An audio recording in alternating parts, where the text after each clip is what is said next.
Isle cooking में मैं आज आपसे शेयर करूंगी आलू गोभी की बहुत ही टेस्टी सब्जी तो आप रोज़ाना ही बनाते हैं, मगर इस तरीके से बनाएंगे ना, यकीन करें खाकर मज़ा आ जाएगा। अस्सलाम वालेकुम, कैसे हैं आप सब।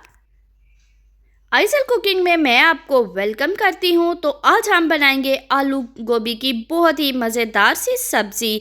तो ये मसाले तो तकरीबन हर घर में ही मौजूद होते हैं, तो बस पकाने का तरीका थोड़ा सा मुख्तलिफ है। सब्ज़ी इतनी टेस्टी बनेगी कि रेसिपी को एंड तक लाजमी देखिएगा। अच्छी लगे तो लाइक कर दें, दोस्तों में शेयर कर दें और एक अच्छा सा कमेंट कर दें। तो जी, हमने अपने किचन के काउंटर पर वेजिटेबल्स को काट कर रख लिया है।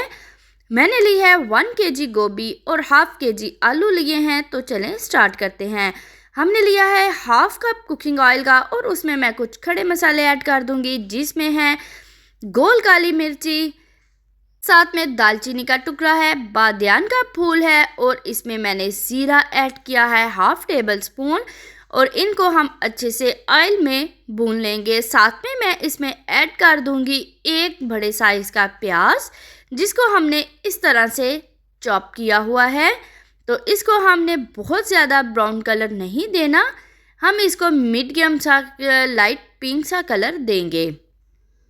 प्याज हमारे लाइट पिंक से हो गए हैं और अब हम इसमें डालेंगे 1 टेबलस्पून लहसुन का पेस्ट और साथ में हम इसमें ऐड करेंगे 1 टेबलस्पून अदरक का पेस्ट ऐड कर देंगे और इसकी अच्छे से भुनाई करेंगे जब तक कि लहसुन की स्मेल इसमें से ख़त्म नहीं हो जाती।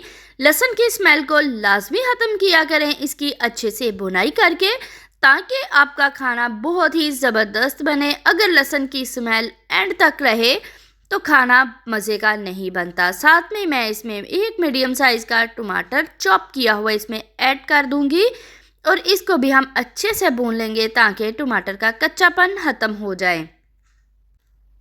और अब हम इसमें डालेंगे हाफ टेबल स्पून हल्दी पाउडर डालेंगे। मेरे पास स्पून छोटी वाली है, इसलिए मैं हाफ टेबल स्पून डालती हूँ। साथ में हम इसमें ऐड करेंगे 2 टेबलस्पून कुटी लाल मिर्च ऐड कर देंगे और 1 से 2 टेबलस्पून हम इसमें ऐड करेंगे लाल मिर्ची का पाउडर।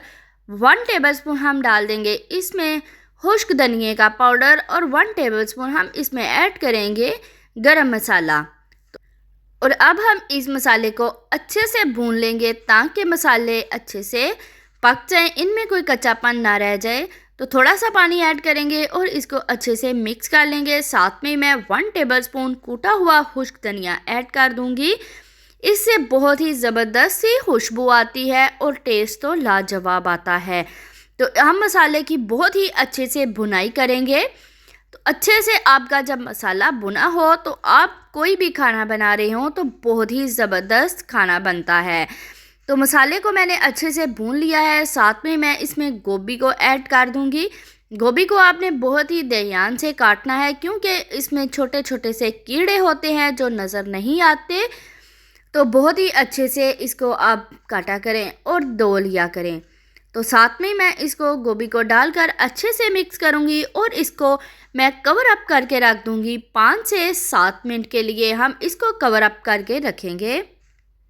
तो कवर अप किए हुए 5 से 7 मिनट हो गए हैं। तो अब हम गोभी को एक दफ़ा चेक कर लेते हैं। तो गोभी हमारी जो है टेंडर होना शुरू हो गई है, ये अच्छे से गल जाएगी। तो हम इसमें डाल देंगे आलू। इसमें हम पानी ऐड नहीं करेंगे, आलू डालकर इसको अच्छे से मिक्स करेंगे ताकि सारे मसाले गोभी और आलू में एक जैसे रच जाएं। तो आलू डालकर हम इसको कवर अप करेंगे 10 से 15 मिनट के लिए मीडियम टू लो फ्लेम पर आप इसको कवर अप करके रखें। बहुत ज़्यादा आपको हाई फ्लेम पर नहीं पकाना, ये अपने ही पानी में बहुत ज़बरदस्त सी गल जाएगी और आलू भी अपने ही पानी में गल जाएंगे। तो गोभी अभी थोड़ी सी सहत है तो मैं इसको दोबारा से कवर अप करके रखूँगी। तकरीबन 5 से 10 मिनट के लिए इसको हम दोबारा से कवर अप करके रखेंगे। आप देख रहे हैं कि गोभी और आलू ने पानी छोड़ दिया है और ये अच्छे से गल गए हैं। अब हम इसका पानी खुश्क कर लेंगे हाई फ्लेम करके। जब तक ऑयल ऊपर ना आ जाए हम इसकी भुनाई करेंगे अच्छे से ताकि पानी भी खुश्क हो जाए, इसमें कोई नमी वगैरह ना रह जाए। और साथ में हम इसकी बहुत ही ज़बरदस्त सी भुनाई करेंगे। तो इस गोभी में सबसे जो ख़ास बात है वो ये है कि ये पकाने में बहुत आसान है। बस थोड़ी सी आपको इस पे मेहनत करनी है कि आप इसके मसाले की अच्छी सी भुनाई करें और साथ में ही हम इस गोभी को अच्छे से इस स्टेज पर भूनेंगे। और गोभी की भुनाई करते हुए हमें काफ़ी टाइम हो गया है और अब हम इसमें ऐड कर देंगे साबुत वाली लंबाई में काटी हुई सब्ज़ मिर्ची और साथ में हम इसको अच्छा सा भून लेंगे। और अब हम इसमें ऐड करेंगे थोड़ी सी कसूरी मेथी। इससे तो टेस्ट और खुशबू तो बहुत ही ज़बरदस्त आता है। साथ में मैं बना रही हूँ आलू गोभी की टिक्कियाँ, आलू गोभी के कबाब बना रही हूँ। अगर आपको उसकी रेसिपी भी चाहिए हो तो एक अच्छा सा कमेंट कर दें। मैं इंशाल्लाह जल्द ही आलू गोभी के कबाब की रेसिपी आपके साथ शेयर करूँगी। तो अब हम इसमें डालेंगे थोड़ा सा काली मिर्ची का पाउडर ऐड कर देंगे और ऊपर से हम इसमें ऐड करेंगे सब्ज़ धनिया बारीक सा चॉप किया हुआ। तो इसमें सब्ज़ धनिया मैं थोड़ा सा ज़्यादा ही डालती हूँ क्योंकि इससे बहुत ज़बरदस्त सी इसकी लुक आती है। जैसा कि आप देख रहे हैं इसकी फ़ाइनल लुक माशाल्लाह बहुत ही ज़बरदस्त सी आलू गोभी तैयार हुई है। तो अगर आपको हमारी वीडियो पसंद आई हो तो लाइक कर दें, दोस्तों में शेयर कर दें, एक अच्छा सा कमेंट कर दें और अगर अभी तक आपने हमें सब्सक्राइब नहीं किया तो जल्दी से कर दें। इंशाल्लाह आपको बहुत ही ज़बरदस्त सी वीडियो मिलती रहेंगी। तो मिलते हैं अगली नई वीडियो में, तब तक के लिए अल्लाह हाफिज़।